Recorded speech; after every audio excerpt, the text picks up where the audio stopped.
So I've been noticing a new trend that online where to get smoky jollof, you like place your tomatoes, your peppers, everything in an oven, and you bake it where it burns a little bit to give it that smoky, like burnt smoky taste.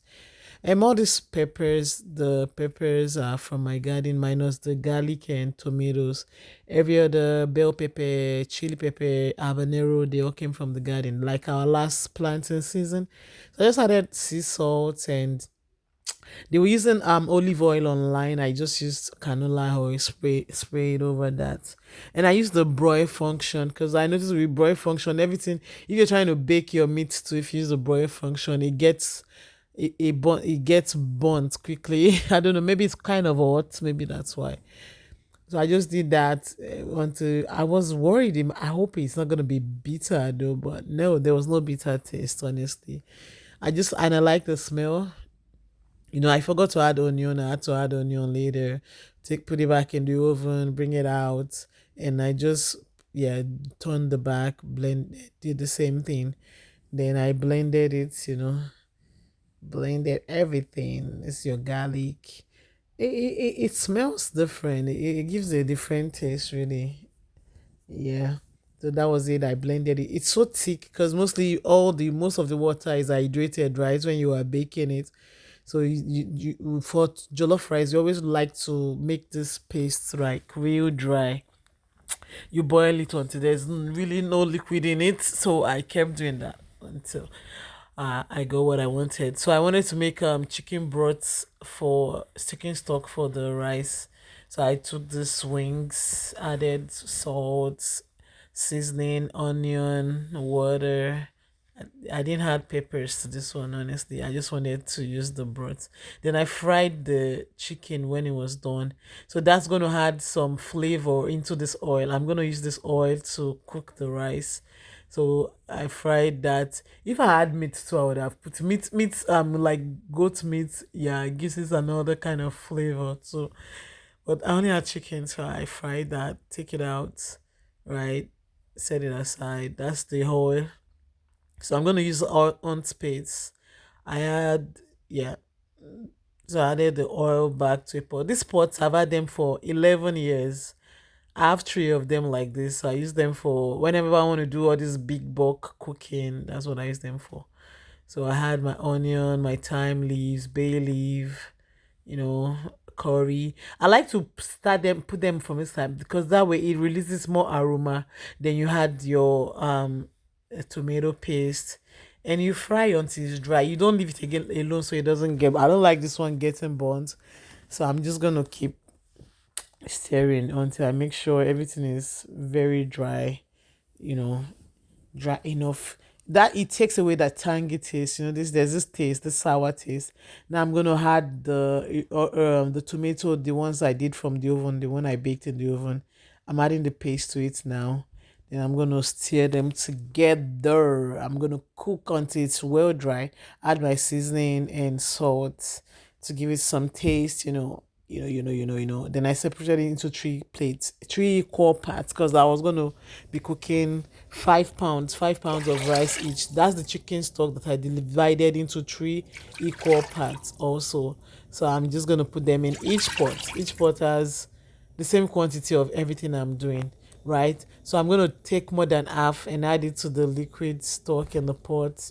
I did that half, half, half.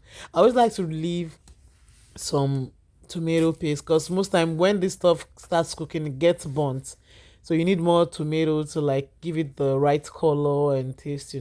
So that's when it's boiled up. I wash the rice. Each rice I wash it like 5 6 times. You keep washing until the water is clear or it's to your taste, right? However you like, just remove enough starch. Then I add some more water. You don't need too much water for rice. It's the same. Add your salt and seasoning.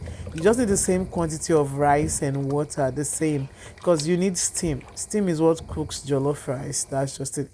And I'm gonna add the rice in there. This is just jollof rice. The biggest pot, those biggest pot, those mama put use for party. I've cooked it several times.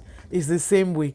You only that you cooking those ones on wood, but you have to. It's just watching your heat. Once the water is boiled, reduce the heat. Let the steam, the same quantity of water and rice. Let the steam cook it, and then towards the end, some people like to add more fire, so it's gonna burn more. It burns a lot more. Then it gives it that smoky flavor, that burnt taste. There's this burnt taste. That's why I feel like jollof rice. Without the burnt taste, it's not jollof rice. It's not jollofing. It's not party jollof. So you just cover with some film.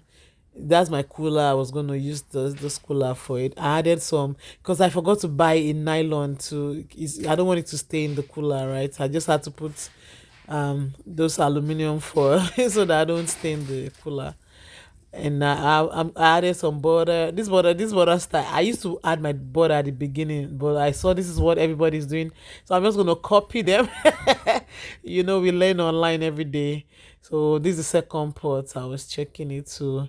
Then I'm gonna add the same tomato and peppers, and tomato, onion, and what's it called, butter, and start stirring them. This was just we eat. This is just eat rice. Same. You saw what I did. Just same quantity of water, same quantity of rice. Just let it steam. It's ready. Once it steams, you can let it burn like to release the smoky flavor. You can let it cook some more. But that's it. That's my first pot. My first pot is, you see how rich the color. In short, I become a pro at this thing. A pro. There's nothing in jollof rice. You just once you get your base right, your base, fried your base, put all your curry time, everything. Then you might not be able to turn it very tight in the pot, so I turn it in the inside. Once I pour it inside the cooler, I turn it. Mix everything together, right? It's giving. Look at the smoke. You need to smell this heavenly odor, this heavenly aroma. It smells so good. Ah, it smells so good. Jollof rice, fried rice. Ooh, go to any day. Go to. I love them. And this was my second part. I'm doing the same thing. I'm gonna turn them together, then transfer it to the cooler. Then I'm gonna mix everything together, so nobody's getting one yummy rice. Everything is the same. So I'm gonna turn them together. You can see how burnt the pots are. They're super burnt. With this style though, anyways, you when you let it burn, you're going to lose a lot of rice, because when you soak the pot, you're going to see what you have burnt. A lot of rice is going to go burnt. Yeah, so it might not look like much now when it's dry, but when you add water, you're going to see like almost 3 or 4 cups of rice. You're going to lose it this way. Anyway, but you see this aroma. This is my third pot. I decided to go for the third pot. So each bag of rice, I got them at Walmart. It's 5 pounds. So each pot can take 5 pounds of rice. So that's why I use 3 pots. Three, because I know it's gonna get burnt, so I can't use the same pot all over again. So use the third pot. Do the same thing. Cover it. Let the steam cook it. Put your light on low. Then add your tomatoes, your onion. Every little thing, every little bit. Add the remaining. I always add the remaining paste after, so that way when you turn it, it looks so rich. Remember, I added some salt and to the paste so that it has some taste too. And if you don't have enough salt, if it's not, add more salt. Okay, just do it to your tastes, right? And I'm gonna stir it again. Then I'm gonna pour it into the cooler again. Then stir. If you don't want it to go bad, you just leave the cooler open. Let it cool down a bit. Like let most of the steam escape. So I like to stir. I keep stirring so that everybody, like the tomato, the sauces, everything is well distributed. Because when it's on the pot, sometimes you're not able to make sure everything is turned properly. And this way, I also let it release steam, so it will cool down a bit, so it doesn't get bad. You don't just cover the cooler immediately. You at least let some steam escape. That way, the rice will stay for long.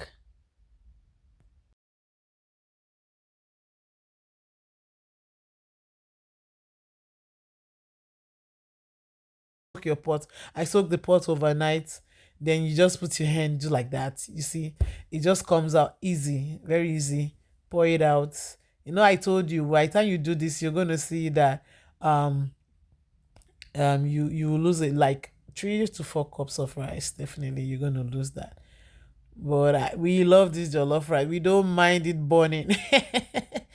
These are my OG pots for whenever I want to do big cooking.